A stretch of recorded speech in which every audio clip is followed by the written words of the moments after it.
اس کا وظیفہ، بچے پیدا نہیں ہو رہے اس کا وظیفہ چاہیے، روزی میں برکت اس کا وظیفہ چاہیے، ہاں بہت سارے ٹینشن ہیں، وسوسے آتے ہیں اس کا وظیفہ چاہیے، بیماری نہ آئے اس کا وظیفہ چاہیے۔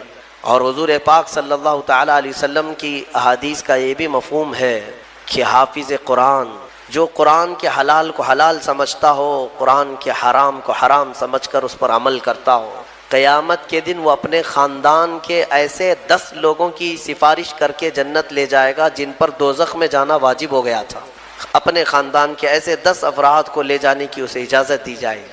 اور مجھے آج اس مصلی پر، محراب پر قرآن پاک کا دور سناتے ہوئے 23 سال گزر گئے الحمدللہ۔ یہ 23واں سال ہے میرا تراویح کا قرآن پاک، اور میرے خیال سے ہاشمی مسجد میں میں نے 6 سال سنایا ہے، یہ 6واں سال تھا مختلف مقامات پر۔ لیکن کبھی یہ موٹے قرآن کو، اتنا ضخیم قرآن اٹھا کر کے ہم دیکھتے ہیں تو یقین نہیں ہوتا کہ یہ پورا کا پورا سینے میں آیا کیسے، یہ محفوظ کیسے ہے۔ اور جب بندہ پڑھنے لگتا ہے حافظ قرآن، حقیقت میں بتاؤں، میں اپنی بات بتا رہا ہوں، باقی دوسرے حفاظ کرام وہ بہتر جانتے ہیں، ہماری محنت سے کچھ نہیں ہوتا۔ جب پڑھنے کے لیے وہ کھڑا ہو جاتا ہے تو من جانب اللہ، خود اللہ تعالیٰ اس کی مدد فرماتا ہے۔ اگر اللہ رب العزت دروازے نہ کھولے تو وہ ایک آیت آگے نہیں بڑھ پائے گا۔ ہاں یہ رب تبارک و تعالیٰ کی طرف سے انعام ہے، اکرام ہے۔ میرے عزیزو، یہ قرآن یاد کرنے کے لیے جب بچے بھی کوشش کرتے ہیں تو 5 سال کے بچے بھی حافظ قرآن بنے ہیں، دنیا میں ریکارڈ ہے۔ اور آپ کو پتہ ہے حضرت سیدنا مخدوم جہانگیر اشرف سمنانی رحمۃ اللہ تعالیٰ علیہ 7 سال کی عمر میں قرات سبع یعنی 7 قراتوں کے ساتھ حافظ قرآن ہو چکے تھے۔ وہ بڑے بڑے علماء بھی نہیں آج 7 قرات جانتے ہیں۔ 7 قراتیں ہیں قرآن پاک کی، سب میں الگ الگ انداز ہے پڑھنے کے، اور وہ ایک عربی لینگویج جاننے والا، نحو اور صرف اور ان تمام امور کو جاننے والا یہ قرات سبع بہتر سمجھ سکتا ہے، عام لوگوں کے سمجھ میں نہیں آئے گی یہ چیزیں۔ وہ 7 سال کی عمر میں 7 قراتوں کے ساتھ حافظ تھے۔ میرے عزیزو، یہ قرآن آج بھی معجزہ ہے، سینوں میں یوں ہی نہیں آتا۔ بڑا ذہین بھی ہو اور رب تبارک و تعالیٰ کی مرضی نہ ہو تو اس کے سینے میں ایک پارہ بھی نہیں آتا۔ اور کبھی ہم نے دیکھا ہے بڑا کند ذہن ہے، کچھ آتا نہیں ہے، اسکول میں 0 تھا لیکن قرآن حفظ کرنے پر لگا تو پورا حافظ قرآن بنا ہے۔ ایسے بھی میں جانتا ہوں جن کو 2+2 معلوم نہیں ہے لیکن حافظ قرآن ہو جاتے۔ یعنی اس قدر دیہات سے آئے ہوئے بچے تھے جن کو کچھ نہیں معلوم تھا لیکن قرآن پورا یاد تھا۔ یہ معجزہ ہے قرآن کا۔ اعلیٰ حضرت امام احمد رضا خان فاضل بریلوی رضی اللہ تعالیٰ عالم تھے، بڑے مفتی تھے۔ آپ اندازہ کریں 14 سال کی عمر میں وہ مفتی بن چکے تھے، 13 سال کچھ مہینے۔ جس دن وہ بالغ ہوئے اس دن پہلا فتویٰ انہوں نے لکھا ہے 14 سال کی عمر میں۔ بہترین عالم، بہترین مفتی، لیکن حافظ نہیں تھے آپ، قرآن کے حافظ نہیں تھے۔ کسی نے آپ کو خط میں القاب لکھا، حضرت علامہ مولانا حافظ و قاری احمد رضا خان صاحب، اس میں حافظ و قاری کا بھی لقب لگا دیا۔ دوسرے ہوں تو پھیل جائیں گے کہ جتنے لقب فری میں ملے اچھا ہی ہے۔ اعلیٰ حضرت نے دیکھا کہ میں حافظ ہوں نہیں اور لوگ مجھے حافظ سمجھ رہے ہیں۔ یہ شعبان کی آخری تاریخ تھی، شاید دوسرے دن سے رمضان شروع ہو رہا تھا۔ آپ نے اس خط والے کے گمان کے مطابق اپنے آپ کو اتارنے کے لیے عزم کر لیا کہ اس کے خط کا جواب بعد میں لکھوں گا، حافظ قرآن پہلے بنوں گا، کیونکہ اس نے حافظ کہا ہے مجھے، حافظ قرآن کہا۔ تو اعلیٰ حضرت کا معمول یہ تھا کہ روزانہ رمضان میں فجر سے لے کر کے شام تک ایک پارہ یاد کرتے تھے اور تراویح میں ایک پارہ سنا دیتے تھے، یہاں تک کہ 29ویں رمضان کو یا 27 کو آپ مکمل 1 مہینے کے اندر حافظ قرآن ہو گئے۔ 1 مہینے کے اندر حافظ قرآن، ہاں 1 مہینے میں وہ حافظ قرآن ہو گئے۔ قرآن کا یہ معجزہ ہے، اللہ تبارک و تعالیٰ وہ جس کے سینے میں چاہے اس کو عطا فرماتے ہیں۔ میرے عزیزو، آج بھی بہت سارے ایسے بچے ہیں جو قرآن کو یاد کرتے ہیں بہت بچپن میں، اور ان کے ذہن کے دریچے ایسے کھل جاتے ہیں۔ آپ نے مولانا حارث صاحب کے پیچھے بھی تراویح پڑھی ہے، یہ ہمارے بھتیجے ہیں، انہوں نے تقریباً 4.5 مہینے میں پورا حفظ قرآن کی الحمدللہ۔ انہوں نے بھی ایک ریکارڈ قائم کیا تھا، اور اپنے سبق کے دوران انہوں نے 29واں پارہ 2 دن میں پورا پارہ سنایا تھا، آدھا پارہ ایک دن یاد کر لیا۔ تو یہ اپنے کمال کی بات نہیں، یہ اپنے کسب اور اپنے ذہن کی بات نہیں، رب تبارک و تعالیٰ کی عطا اور فضل۔ امام اعظم ابو حنیفہ کے ایک شاگرد ہیں امام محمد، یہ چھوٹی عمر میں امام اعظم کے پاس پڑھنے کے لیے آئے، داڑھی نہیں تھی، چھوٹے تھے، تو امام اعظم ابو حنیفہ رحمۃ اللہ علیہ کے پاس بڑے بڑے ان کے جو شاگرد تھے، علماء تھے، محدثین بیٹھتے تھے، اس میں ایک چھوٹی عمر کا لڑکا آیا ہے، تو امام اعظم نے ان کو ٹال دیا کہ جاؤ بعد میں، لیکن شوق اتنا تھا امام محمد کا کہ وہ ہٹنے کو تیار نہیں تھے۔ امام اعظم ابو حنیفہ نے ان کو ٹالنے کے لیے کہا کہ بیٹا میں انہی کو پڑھاتا ہوں جو حافظ قرآن ہوتے ہیں، تم حافظ ہو؟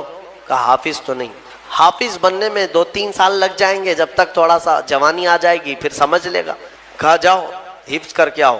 وہ گئے، 8 دن کے بعد پھر آئے امام اعظم کے پاس، کہا کہ حضور مجھے شاگردی میں لے لیجئے۔ کہا میں تم کو پچھلے ہفتے بھیجا تھا حافظ بن کر کے آنا، انہوں نے کہا میں پورا حافظ بن کر کے آیا ہوں 8 دن کے اندر۔ میرے عزیزو، یہ اللہ تبارک و تعالیٰ کی طرف سے انعام ہے، اور میرے آقا صلی اللہ تعالیٰ علیہ وسلم کا زندہ معجزہ ہے۔ اللہ تبارک و تعالیٰ اس قرآن پاک کی خوب برکتیں ہمیں عطا فرما ہے۔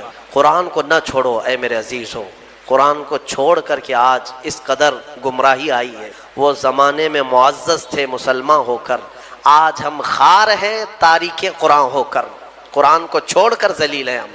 قرآن کو چھوڑنے کی وجہ سے یہ ساری آفات ہیں۔ اور پچھلی قوموں کے بارے میں قرآن میں اللہ تعالیٰ نے فرمایا، اللہ تعالیٰ ان سے فرمایا خذوا ما آتیناکم بقوہ، ہم نے جو تمہیں دیا ہے وہ مضبوطی سے پکڑو۔ یعنی یہودیوں کو تورات دی گئی تھی، بنی اسرائیل کو زبور دی گئی تھی، اور ہر ایک امت کو یہ کہا گیا ہے کہ مضبوطی سے یہ کتاب تھامے رہو۔ جو اللہ کی کتاب اتری ہے یہ صرف اور صرف جھاڑ پھونک کے لیے نہیں ہے، یہ تمہاری پوری زندگی کا دستور آیا ہے۔ ہاں کل کیا ہونے والا ہے یہ قرآن میں پڑھو، یہ بے خبر نجومی تمہیں کیا بتائیں گے۔ قرآن عظیم تمہاری زندگی کا پورا دستور العین ہے۔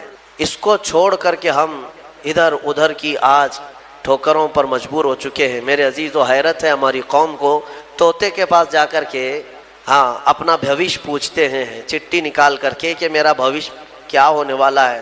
وہ بھی سڑک چھاپ آدمی جو طوطا لے کر کے خود سڑک پر بیٹھا ہے، وہ لوگوں کا مستقبل بتا رہا ہے۔ ہائے، یہ اس کی بیوقوفی نہیں ہے، اس کے پاس جانے والے کتنے بڑے بیوقوف ہیں۔ مستقبل تمہارا بتا رہا ہے اور خود جو ہے سڑک چھاپ بنا ہوا ہے۔ ہاں، ساری دنیا کے مستقبل بھوشمانی کر رہا ہے، لکیریں پڑھ رہا ہے، اور خود کی لکیر شاید پوری مٹی ہوئی ہے۔ عقل ہے یا نہیں ہے جو لوگ اس طرح کی جگہ پر جاتے ہیں؟ میرے آقا صلی اللہ علیہ وسلم نے فرمایا من اتا بکاہن فقد کفر بما انزل علی محمد، جو کسی کاہن جوتش کے پاس گیا، میرے آقا فرماتے ہیں اس نے محمد کا انکار کر دیا صلی اللہ علیہ وسلم۔ محمد صلی اللہ علیہ وسلم پر جو کچھ اتارا گیا ہے اس کا اس نے انکار کر دیا۔ کیوں جاتے ہو؟ قرآن تمہارے پاس سب سے بہتر کتاب ہے، قرآن عظیم، ساری چیزیں تمہارے پاس۔ اللہ تعالیٰ نے فرمایا وَلَا رَطْبٍ وَلَا يَابِسٍ إِلَّا فِي كِتَابٍ مُبِينٍ، کوئی خشکی اور کوئی تری کی بات ایسی نہیں ہے جو ہم نے قرآن میں بیان نہ کیا ہو، سب ہے قرآن میں، اور جو جس طرح سے اس سے فائدہ اٹھائے گا وہ اس کے ظرف کی بات ہے۔ میرے عزیزو، کم سے کم آج اتنا تو کرو کہ تلاوت تو کثرت سے شروع کر دو۔ حدیث میں ملتا ہے کہ اگر لوگ آتے ہیں ہمارے پاس وظیفے، اس کا وظیفہ، بچے پیدا نہیں ہو رہے اس کا وظیفہ چاہیے، روزی میں برکت اس کا وظیفہ چاہیے، ہاں بہت سارے ٹینشن ہیں، وسوسے آتے ہیں اس کا وظیفہ چاہیے، بیماری نہ آئے اس کا وظیفہ چاہیے۔ وظیفے انہی سب کے چکروں میں پڑے ہوئے۔ حالانکہ حدیث میں ہے کہ قرآن کی تلاوت تمہیں سارے ذکر سے بے نیاز کر دے گی۔ اگر قرآن کی تلاوت میں کوئی بندہ مصروف ہے، اس کے بارے میں فرمایا کہ اگر اس کو دعا کرنے کا وقت نہیں ملا اور وہ قرآن کی تلاوت میں مصروف ہے تو فرمایا کہ مولا تعالیٰ اس کو سارے لوگوں کی دعا کے برابر عطا فرمائے گا۔ وہ بندہ رحمان کا کلام پڑھ رہا ہے، دعا کرنے کا اگر اسے وقت نہ ملا تو بھی مولا اس سے راضی ہے۔ میرے عزیزو، قرآن پڑھنے کے آداب میں بھی آج میں دیکھتا ہوں تو لوگوں کو کھجلی ہونے لگی، ادھر ادھر پینتیاں بدلنے لگے۔ قرآن پاک پڑھتے وقت تمہارے اندر رقت طاری ہو تو سمجھ لینا ایمان بھر گیا ہے۔ قرآن کی یہ صفت بتائی گئی وَإِذَا تُلِيَتْ عَلَيْهِمْ آيَاتُهُ زَادَتْهُمْ ایمانا۔ یہ کون لوگ ہیں جو اللہ تبارک و تعالیٰ کے پرہیزگار بندے کون ہوتے ہیں؟ ان کے بارے میں اللہ فرما رہا ہے کہ جب ان کے پاس قرآن کی آیتیں تلاوت کی جاتی ہیں تو ان کا ایمان بڑھ جاتا ہے۔ وَجِلَتْ قُلُوبُهُمْ، ان کا دل ہلنے لگتا ہے شوق سے اللہ کی بارگاہ میں۔ حضرت امام اعظم ابو حنیفہ رحمۃ اللہ تعالی علیہ مغرب کی نماز کے لیے حاضر ہوئے، صرف قاری قرآن نے اذا زلزلت الارض زلزالہا یہ سورہ پڑھی، اتنا رونے لگ گئے، اتنا رونے لگ گئے۔ اس میں قیامت کا ذکر ہے کہ یاد کرو کس چیز کو، جب زمین ہلا دی جائے گی، وَأَخْرَجَتِ الْأَرْضُ أَثْقَالَهَا، اور زمین کے اندر کی ساری بوجھل چیزیں نکال دی جائیں گی باہر، زمین سب اگل دے گی۔ اور سورہ قاریعہ میں اللہ نے فرمایا یوم یکون الناس کالفراش، لوگ اس دن پتنگوں کی طرح ہوں گے، اڑ رہے ہوں گے۔ وَتَكُونُ الْجِبَالُ كَالْعِهْنِ، اور پہاڑ روئی کے پھاہے ہوتے، روئی کے اس طرح پہاڑ جو ہے ہواؤں میں اڑ رہے ہوں گے، پورے بڑے بڑے پہاڑ روئی کے پھاہے کے طرح اڑ رہے ہوں گے۔ اللہ نے قرآن پاک میں جو قیامت کے تذکرے فرمائے، امام اعظم ابو حنیفہ صرف سورہ زلزال پڑھتے رہ گئے، عشاء کا وقت آیا، عشاء پڑھی، پھر کھڑے ہو گئے، صرف یہی اذا زلزلت الارض زلزالہا اسی میں رہ گئے۔ اتنا روتے کہ ان کی داڑھی سے آنسوؤں کا پانی ٹپ ٹپ ٹپ گرنے لگا مسجد کے اندر۔ آپ کی عمر اس وقت قریب 70 سال کی ہے، قریب 70 سال کی۔ میں بتاتا ہوں، جس امام اعظم نے 4000 ختم قرآن کیے ہیں، 5 لاکھ حدیثیں انہیں یاد ہیں، 1000 سے زیادہ بڑے بڑے محدث شاگرد پیدا کیے اور لاکھوں مسائل کا حل بیان کر دیا، امت پر اتنا بڑا احسان ہے۔ وہ امام اعظم ایک سورہ پڑھ کر کے رات کے وقت کیا کہہ رہے ہیں جانتے ہیں؟ ان کے ایک شاگرد ہیں مسعر، وہ کہتے ہیں میں رات کے وقت جا کر دیکھا میرے استاد ابھی تک کھڑے، مغرب میں جو گئے تھے ابھی تک کھڑے، آدھی رات گزر گئی تو وہ دروازہ کھول کر پیچھے کھڑے ہوئے تو امام اعظم ہاتھ پھیلا کر یوں رو رہے تھے اللہ کی بارگاہ میں کہ اے مولا، قیامت کے دن اگر ابو حنیفہ کی بخشش ہو گئی تو تعجب کی بات ہے، ورنہ مجھ جیسا آدمی بخشے جانے کے قابل نہیں۔ امام اعظم کہہ رہے ہیں میری بخشش ہو گئی تو تعجب کی بات ہے، جس نے 4000 ختم قرآن کیے ہوں، اور پھر یوں کہتے ہیں مولا میرے پاس بخشے جانے کے لائق کچھ ہے نہیں سوائے سفید داڑھی کے، اور تو نے فرمایا ہے کہ سفید داڑھی والے کو عذاب دینے میں مجھے حیا آتی ہے، مولا میری سفید داڑھی کو دیکھ کر مجھے معاف کر دینا۔ یہ قرآن میں محو ہونے والوں کا انداز ہے، اور ہمارے ہاں برسوں ہو جاتے ہیں ہم خوف الہی سے نہ روتے ہیں نہ ہی ہمارے جسم ہلتے ہیں۔ ہمیں کس چیز کا غرور ہے؟ ہمیں کس چیز سے اطراء ہے؟ کیا ہے ہمارے پاس؟ دنیا کے جو سب سے اچھے لوگ تھے وہ صحابہ تھے۔ ایک بار وہ زور سے ہنس رہے تھے تو میرے آقا نے صرف ان کو اتنی بات پر پوچھا کیا تم سبوں نے قیامت کی تیاری کر لی؟ تو اتنی زور سے ہنستے کس بات پر ہو؟ صحابہ ہنسنا بند کر دی۔ اور ہمارے حال یہ ہے، ایک شمسی سال ہے جو ہم جنوری فیبروری یہ جو ہے اس کو شمسی سال کہتے ہیں، سورج کے اعتبار سے یہ چلتا ہے، اور محرم صفر ربیع الاول وغیرہ یہ اس کو قمری سال کہتے ہیں، یعنی یہ چاند کے اوپر چلتا ہے۔ تو سورج کی بنا پر جو سال چلتا ہے اور چاند کی بنا پر جو سال چلتے ہیں دونوں میں فرق ہے، ہر 100 سال پر 3 سال کا فرق آ جاتا ہے۔ بات سمجھ رہے ہیں کہ اسلام یہ جس کو ہم اسلامی مہینے کہتے ہیں یہ قمری مہینے ہیں، کبھی اس میں 29 ہوتے ہیں کبھی 30 ہوتے ہیں، لیکن یہ جو جنوری وغیرہ ہے یہ سب فکس ہے، اس میں 30 31 اس میں چاند دیکھنے کی حاجت ہی نہیں، 30 31 چلتا رہتا ہے، صرف اور صرف فیبروری میں فرق ہوتا ہے 28 اور 29 کا۔ لیکن اسلامی مہینے جو قمری مہینے ہیں اس کے متعلق ہمیں معلوم نہیں کون سا 30 کا ہوگا کون سا 29 کا ہوگا۔ اس اعتبار سے ہمیشہ آپ کیلنڈر میں بھی دیکھتے ہوں گے 10 دن کا فرق ہوتا رہتا ہے ہر سال، تو اس طرح سے 100 سال میں 3 سال کا فرق ہو جاتا ہے، یعنی قمری مہینوں میں 3 سال زیادہ ہو جاتے ہیں اور شمسی مہینوں میں 3 سال کم رہتے ہیں۔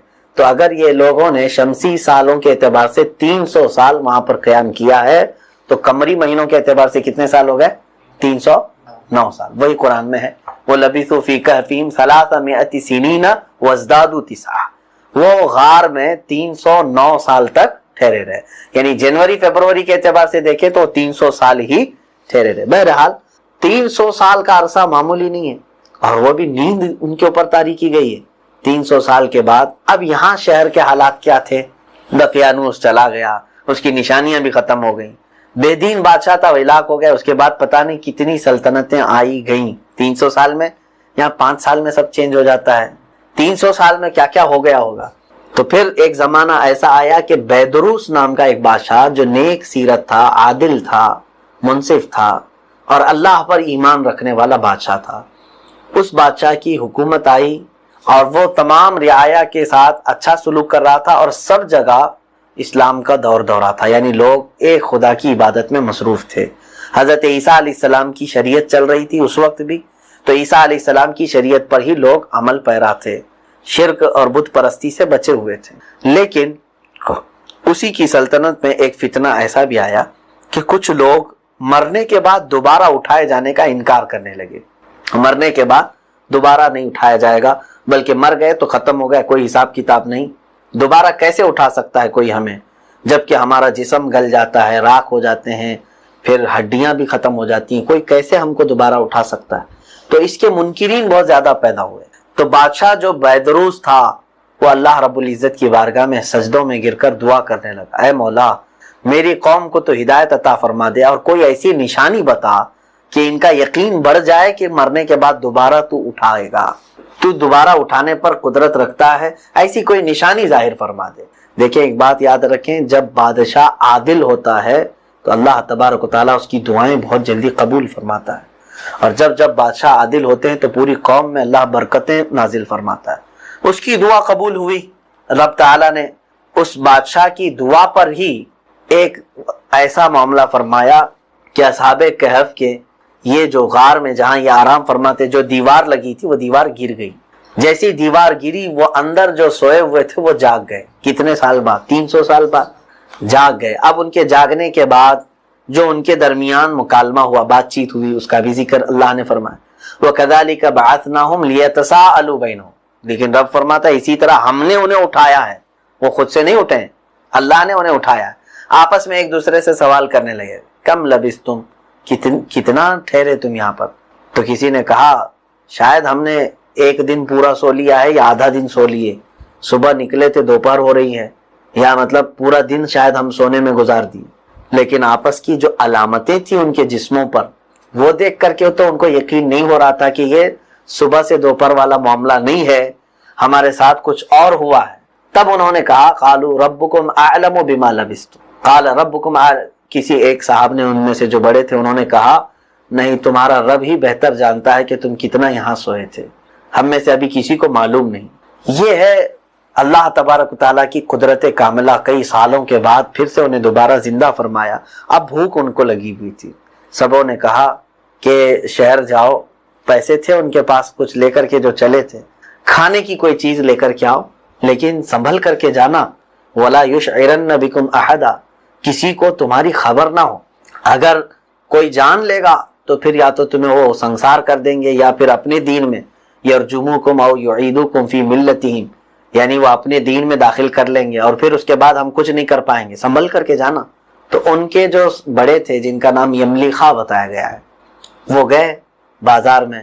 اب ایک نان بائی کے پاس روٹیاں خرید رہے تھے یا حلوائی تھا، جو بھی دکان کھانے کی تھی، اچھا کھانا انہیں خریدنا تھا، کھانا تو لے لیا، پیسے جیسے ہی دیے اور دکان والے نے دیکھا یہ کون سے پیسے دے رہے ہیں، کیونکہ سکے بدل چکے تھے، ہر بادشاہ کے نئے سکے ہوتے تھے اور یہ 300 سال پرانے سکے دے رہے تھے۔ تو اس نے کہا کہ میاں یہ کون سی رقم تم دے رہے ہو؟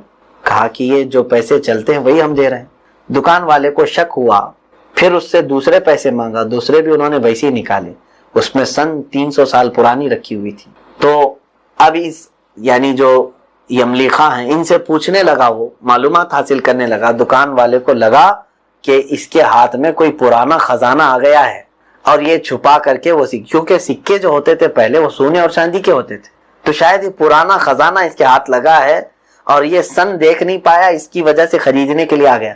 وہ جا کر بادشاہ کی پولیس کو بتا دیا خبر۔